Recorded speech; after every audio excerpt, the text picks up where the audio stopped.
It has been confirmed that David Moyes is set to part ways with West Ham after the season, and that Julen Lopetegui is set to replace the Scotsman. Let's take a look at how Julen Lopetegui could set up West Ham United. Julen Lopetegui brings tactical versatility that will help redefine West Ham United's tactical approach. His preferred 4-3-3 formation emphasizes narrow wingers exploiting the central zones, while allowing for the fullbacks to attack the wider areas. Lopetegui's teams in the past have been able to seamlessly transition between a 4-3-3 attack as well as a dynamic 3-4-2-1 system. In this video, we'll look to explain both setups going forward. Now onto the tactics and the tactical vision going forward. Lopetegui's strategic emphasis is around wing play, fostering intricate combinations in the wider channels. This will allow the fullbacks to surge forward and create goal-scoring opportunities, highly complementing the attackers in the central zones. Now onto the defense and the defensive style. I've set this to pressure on heavy touch. More so under a Lopetegui type system, he will always look for his team to structurally be very sound, making it very hard for the opposition to try and break down. But he will still also want and require his forwards as well as the midfield to apply a press when needed, looking to pressurize the opposition and forcing them into errors and mistakes, maybe a heavy touch, and looking to therefore capitalize on that heavy touch and turn it into a counter-attacking opportunity. Now onto the defensive width, it is set to 50, allowing for a nice balanced approach and structure to be maintained. It will also allow you to help mitigate the attacking threats out wide as well as in the central areas. As for the defensive width, it is set to 55, allowing Lopetegui to implement a very aggressive mid-block style of play, looking to maintain central dominance at all times while still maintaining a pragmatic approach to the defensive side of things. Now onto the offense and the build-up play going forward. I've set this to balance as it can allow you to effectively build up from back to front with the slow build-up progression, but at the same time, we have seen in the past, especially at Wolves, Lopetegui is not afraid to switch things up, maybe go a bit faster, move the ball through the lines very quickly, looking to try and exploit the opposition's back line, and before they can even set out their defense, or potentially they can look to go long and get runners in behind. So a balanced approach can help you maintain your structure to your build-up play as well as incorporate the various different build-up play aspects. Now onto the chance creation, it is set to possession. It is a key element to Lopetegui's side going forward, looking for ball retention as the #1 outlet for their offense, looking to try and string together key passes in the central zones to try and help unlock the opposition's back line. Now for the width, I've set this to 60, and this allows for the wingers to attack the half spaces, and it can also allow the fullbacks to attack the wider zones. As for the players in the box, it is set to 7, looking to overload the box with 3 players, sometimes 4, allowing them to land on the end of the crosses and the cutback opportunities. And then finally, onto the corners and the free kicks. As always, it is set to 4. Now taking a look at the individual player instructions, starting off at the back with the goalkeeper in Areola, who will adopt a balanced approach for maintaining crosses, as well as he will also be a sweeper keeper looking to initiate the build-up play, as well as maintain a defensive vigilance just in behind your back line. Some options to possibly go ahead and replace Areola could be Lunan, Bulker, or even an Aaron Ramsdale. Now into our centre-back pairing, we have got the roles of Agurd as well as Zuma. Zuma will be set to the base set of instructions, no major changes or requirements for him. Whereas the role of Agurd, he will be set to conservative interceptions, looking to try and be the cover centre-back of the two. Now into your 2 fullbacks of Johnson as well as Emerson, they will have the attacking license to break forward as much as possible and supply crosses into the box. For their instructions, they will be set to join the attack, aggressive interceptions, overlap, as well as step up. As you'll see for the role of Emerson, he's got the same instructions as well. And essentially with the step up as well as aggressive interceptions paired together, you want your 2 fullbacks pressing high and wide in those wider areas as much as possible, looking to create turnover opportunities and win the ball back. Some fullbacks that I think would suit a Julen Lopetegui system could be Matty Cash, Gendry, Wolf, as well as Rico Henry. Now taking a look at your defensive midfielder, Alvarez very much mimics the role of Casemiro as well as this natural style of play, looking to be the destroyer in front of the back 4. His role and instructions going forward will be set to tight mark, as well as having a balanced approach for the attacking support, looking to sometimes venture further forward and other times looking to maybe stay back. The interceptions will be set to aggressive, as well as the positioning freedom on the offensive end will be set to drift wide, vacating that central zone for the natural metronome of the system, which will be, in Real Madrid's case, Toni Kroos at the time, but in this case, it could be a James Ward-Prowse. As well as the defensive positioning will be set to cover the wing, looking to drift all over the back line, looking to sweep up and break up as much play as possible. A few defensive midfielders that you could consider for the system could be an Andrich, an Mbamba, as well as a Rosario. Now further forward to your 2 number 8s, both Paquetá as well as James Ward-Prowse have very differing roles. Paquetá is seen as more of the attacking midfielder looking to venture forward and link the play between the midfield and the attack, whereas the role of a James Ward-Prowse is seen as a bit more of the metronome, looking to drop a bit deeper, get on the ball with the goalkeeper restarts, and facilitate and create intricate passing sequences in the central zones. So for the instructions of Paquetá, he'll be set to get forward as well as stay on the edge of the box for the crosses. Sometimes he can venture further deeper into the attacking area, but he will more so look to stay on the edge of the box, looking to create for the attackers further forward. The interceptions will be set to aggressive, and this will help implement him into this attacking and pressing front four type system that you will see in your gameplay, as well as the defensive positioning is set to cover the wing. On the offensive end, he is set to stick to position, looking to operate in this right space. For the right central midfielder, there are two options that you could consider to replace Paquetá, and that is McTominay as well as Willock. For the instructions of a James Ward-Prowse, he'll be set to stay back while attacking as well as staying on the edge of the box. The interceptions will be set to normal, as well as the defensive positioning will be set to cover the central areas. With the roles of Alvarez as well as Paquetá covering the wings, you would still want and require at least one of your midfield three to cover the central zones. So that will be the role of James Ward-Prowse, as well as when building out from back to front, he will more so look to try and take up that central area and get on the ball as much as possible, because he will also have the free roaming role when in possession of the ball, looking to pop up in the half spaces throughout the entirety of the field, getting on the ball as much as possible, and more so looking to dictate the pace of play in the central areas. Some options for the left central midfielder could be Gonzalez as well as Kone. Now we move into our front line, where both wingers will have the same roles and instructions going forward. They will both be told to come back on defense, looking to help out the fullbacks as well as the midfield as much as possible.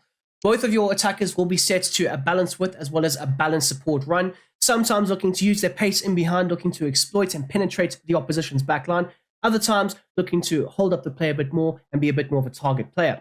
You'll also see that with the balanced width, they will look to try and drift centrally at times, but at the same time, they can also drift into those wider channels and interchange passes with the fullbacks. You will also see that their interceptions will be set to aggressive, again, lending itself to the aggressive counter press, as well as the support on crosses will be set to getting into the box. You want all three of your attackers in that attacking area as much as possible, looking for the cutbacks, the crosses, or even the secondary balls. As you'll see here for the role of Bowen going forward, he is set to the same set of instructions as well. A few players that you could consider for the left wing position could be Sancho, Illing Jr., Baron O'Shea, as well as an Emile Smith-Rowe.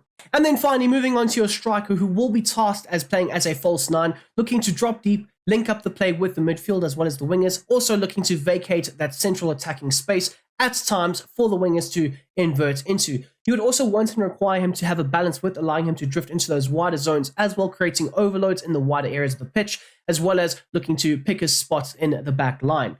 The interceptions will be set to aggressive, as well as he will be told and instructed to come back on defense, looking to tuck in at times and try and shield the midfield area. A few strikers that Lopetegui could look to bring in could be a Giro, a Mayorel, an Eddie Nketiah, or even a Callum Wilson. Now moving on to the 3-4-2-1 system. In the past, Lopetegui sides have fluidly moved between a 4-3-3 as well as the system right here, a 3-4-2-1, allowing for the defensive midfielder to drop between the defenders and create a back three, and also giving the fullbacks the offensive freedom that they need and require to initiate the attacking outlets from those wider zones. Now onto the tactics, and there would be no changes or requirements needed in order to facilitate a successful 3-4-2-1 system under Lopetegui, due to the fact that they would fluidly move between the two various tactics and formations in game. Now taking a look at the individual player instructions, starting off with the role of Alvarez, as Areola, Agurd, and Zuma will have the same instructions as before. Now for the role of Alvarez, very similar again to what Casemiro did in this system and shape. More so, he is set to join the attack, have aggressive interceptions as well as step up, still partaking in the midfield battle on the odd occasion. Now in this shape and in this structure, the roles of Emerson as well as Johnson, they will have a lot more of an attacking freedom to their game plan, more so allowing them to stay wide in the left or the right flank, as well as being able to penetrate and get in behind, exploiting the space as much as possible. Their support on crosses will be set to stay on the edge of the box, allowing them to facilitate and create those cutback opportunities as well as the crosses. The interceptions will still be set to aggressive, as well as the positioning freedom will be set to stick to position. As you'll see here for the role of Johnson, he'll have the same instructions as well. Now into the central areas of the field, both James Ward-Prowse as well as Paquetá will have very similar instructions. Stay on the edge of the box, have aggressive interceptions, cover the center, as well as stick to position. The only change that we do see is James Ward-Prowse would be told to stay back while attacking, allowing for Paquetá to have a bit more of a freer role, getting forward sometimes, getting high up the field, linking between the midfield and the attack very efficiently and very effectively. And therefore, the only change that we would see is he'd be told to have a balanced attacking support. Now into the role of your wingers as well as your striker, they will have the same instructions as before, looking to drop deeper when out of possession of the ball, looking to link up the play as well as maintain their narrow central attacking support. And there you go, guys. That is how I would implement and replicate Julen Lopetegui's set of tactics into West Ham United for FC24. Of course, it's only a prediction. I don't know exactly how he will look to try and set out. He could look to revert into a 4-4-2 system. Like I say, it's just a prediction. But I do think that under Lopetegui, he will combine pragmatic defensive football at times with very good expansive attacking outlets that most West Ham fans have been craving for years. So I think it's a win-win. I do think it's a great appointment. But right here, right now, if you guys don't mind smashing that like button, and if you are new to the channel and you like what you see, please subscribe. It would be fantastic. And let's hop on straight to the goddamn gameplay.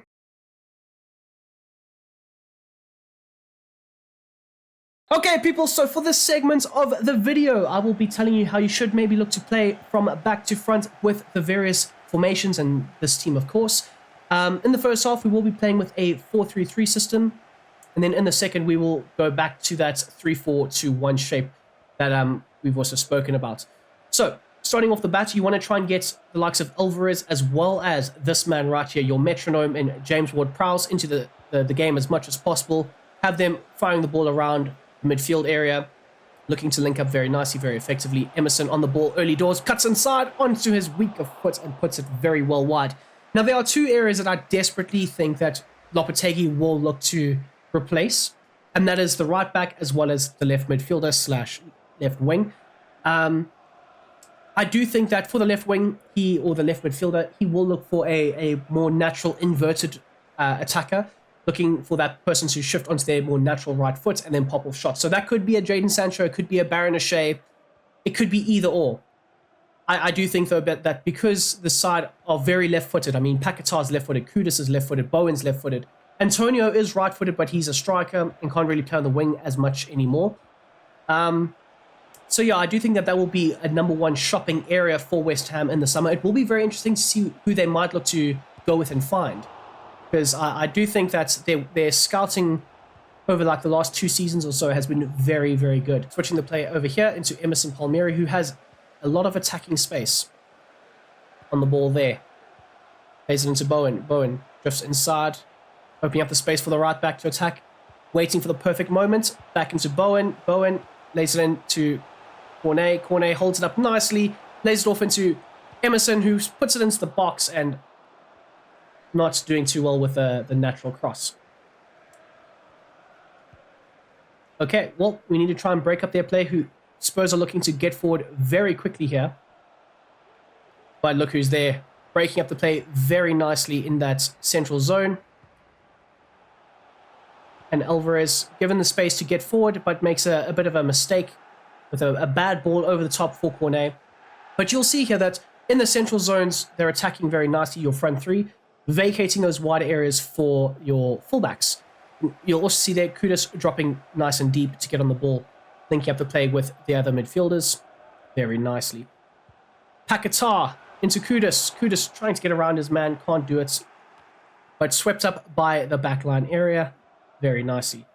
And again, you'll see James Ward-Prowse dropping very deep to get on the ball, looking to string together a few passes into those more attacking zones. And it's all about ball retention. Let's not forget that, as I give the ball away as well, which is not great. But it's all about ball retention for this side. If you want to be an effective Lopetegui system and side, you need to maintain the ball as best as possible. There we go into Cornet, who's drawn a man out into the wider space for Emerson Palmieri, who's got loads of space, pops off a shot himself and puts the ball in the back of the net. Now that is some good attacking, if I might say so myself. If you are a West Ham fan, by the way, let me know down below. How do you see this West Ham managerial appointments shaping up? Do you like the appointment of Lopetegui? If not, why? I will still maintain that even from my opinion from last week, Lopetegui is a great manager. AC Milan would have been very lucky to have a solid, pragmatic, effectively offensive manager, you know, taking the reins. So I think his time at Real Madrid did blemish his managerial career, and I think it's used as a stick to beat him with. But let's be honest. Before then, okay, with Spain, he was very good. I can't remember who he was coaching in Portugal, but he was also very good in Portugal. He had Spain cooking. He had the likes of Isco cooking for Spain in their unbeaten run to the 2018 World Cup, and then he was eventually fired because he took the Real Madrid role. And of course, his time at Real Madrid wasn't seen as a success. The attacking outlet wasn't always there. The players didn't really grasp what he was trying to do. But I think with a team like a West Ham, even with a team like a Wolves, he can get the players on his side. I definitely think that. I mean, at Wolves, people also think, oh, well, Wolves were so bad with him. No, they weren't. When he was appointed as the Wolves manager, they were in like the relegation zone, and then he got them playing good football. And he got them out of the relegation zone, and he helped them a lot. And he played some really good, dynamic, attractive football in his time there. So I don't understand how or why people still maintain the fact that he's a bad manager. Even at Sevilla, he was very good at Sevilla. He had one bad season where he was inevitably sacked. But even then, he was very solid. Cornet. Ball into Paquetá. Paquetá across the goalkeeper, who makes a great save, and that will be half time. Okay, so taking a look at some of the stats at the break, 63% possession, a very solid approach to a very good ball dominant Spurs side. But we've dominated them, we've pinned them in their own half at times with that solid mid block intact. We have seen quite a few times they tried to break down that mid block in those central areas, and they couldn't. They couldn't, string together passes, and that's more or less what you're looking for. The expected goals is 0.6 compared to their 0.1. More passes, in fact, triple the passes. More tackles, solid passing accuracy, solid shot accuracy, as well as a dribble accuracy. As we take a look at where a lot of the possession was maintained, it is in that left half space area. James Ward-Prowse, Cornet, as well as Emerson, all combining very efficiently and effectively. I would expect a bit more in the second half from a Paquetá, a Kudus, who would also look to try and drift into those zones. As well as a Jared Bowen to operate a bit more down the right flank, but more so a lot of attacking outlets in those, higher up the field areas. Now, taking a look at the passing stats, and there's a lot of passes being interchanged between the right back as well as the right wing. You want to have a lot of that combination play. Not that much between Cornet as well as Emerson Palmieri, but you will see that the number 7, James Ward-Prowse, aka the metronome, he has also put through quite a few passes into Emerson. And also a lot of passes between the DM and, of course, number 7. More so because Alvarez and even Casemiro for Real Madrid were seen as the destroyer. The minute they got the ball back, they would look to immediately play a 5-yard pass into a Toni Kroos, into a Luka Modric. And in this case, again, win the ball back and play it into a Paquetá or a James Ward-Prowse. Now, essentially, just speaking about the metronome position, I don't really think James Ward-Prowse is a out-and-out metronome type player. I think he could possibly, shift into that, playing as a slightly deeper playmaker at times, but maybe a Kone or Gonzalez or maybe somebody else, they would be able to fit that role and that mold a lot better. But so far, so good. The passing has been incredible. The interchangeability between the various positions have been very solid. The compactness of that front three attacking those central zones, vacating the wide areas, opening up a lot of that wider space, putting the fullbacks into the more central areas, it is working very, very well against Spurs. And then last but not least, the defending. Now, we've got 4 spots where we've won the ball back. 5 spots where we've won the ball back. More so under David Moyes, under, previous West Ham managers, it's more so been very defensive, allowing the opposition to soak up, or allowing you to soak up the pressure from the opposition and then look to try and hit them on the break. That's not really what a Lopetegui would look to try and do with this West Ham team, especially after having some time with the players to implement his style of play. But there is a very good defensive outlet to the side. So I do think that going forward with this team, Lopetegui defensively would be very, very sound. Okay, now kicking things off in the second half, we will be reverting into the 3-4-2-1 shape and system. And this is more so where that back three shape comes into play very, very nicely. Ben Johnson, nicely done there into Areola, who plays it out calm as you like from the back. Zuma taking up the central role. Nicely done. Back into the metronome. Looking just to run the ball a bit more. There you go. There you have it. Bang. Beautiful ball. Link-up play is perfect between Kudus and Jared Bowen. Oh, and Jared Bowen gets like a last-ditch tackle thrown in by Romero. But again, it's that running off of the ball, the ability to just operate in those little half spaces that really allow these wingers to flourish so well. And I like that Jared Bowen, who had a very quiet first half, he's a bit more involved now in the second. And we've got here a good, that wide left centre back in the box. Nope, not to be.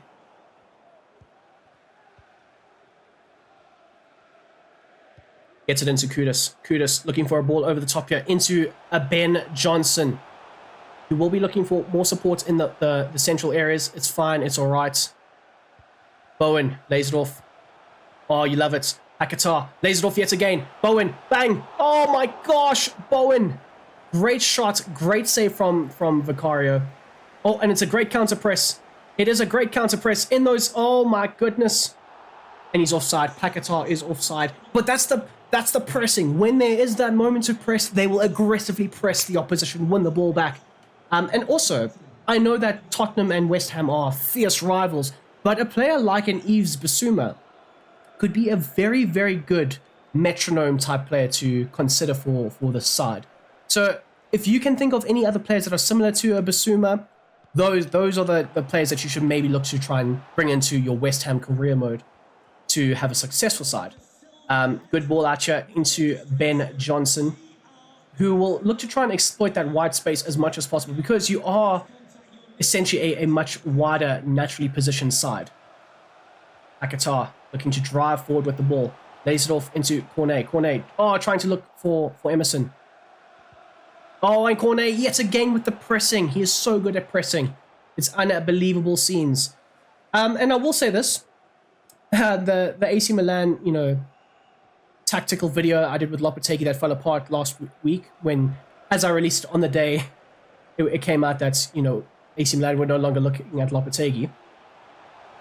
Good cutback. Good. Oh, brilliant. That's brilliant. But I will say, Lopetegui's sides have never been the type of teams to put 4, 5, 6, 7 goals in the back of the net. It's always been about ball retention, waiting and probing for the opportunities to more or less create themselves with positional rotations and whatnot. And, of course, advanced cutbacks and all that good stuff. But you do need to maintain the ball as much as possible if you are looking to try and create a few goal-scoring opportunities like so. It's only 2-0 right now, and we've absolutely battered Spurs the entire game. So you need to be patient with this type of system, but it works very, very well once you get the hang of it. I will say that. And right now, Big Ange and his high line for life, he's getting exploited tenfold. Okay. Tottenham have about 100% passing accuracy, so we haven't been very active in the passing lanes. But they've only strung together 37 passes. We very much restricted them to a minimalized game plan here. When they have the ball, they need to work their asses off to try and stem together attacking actions.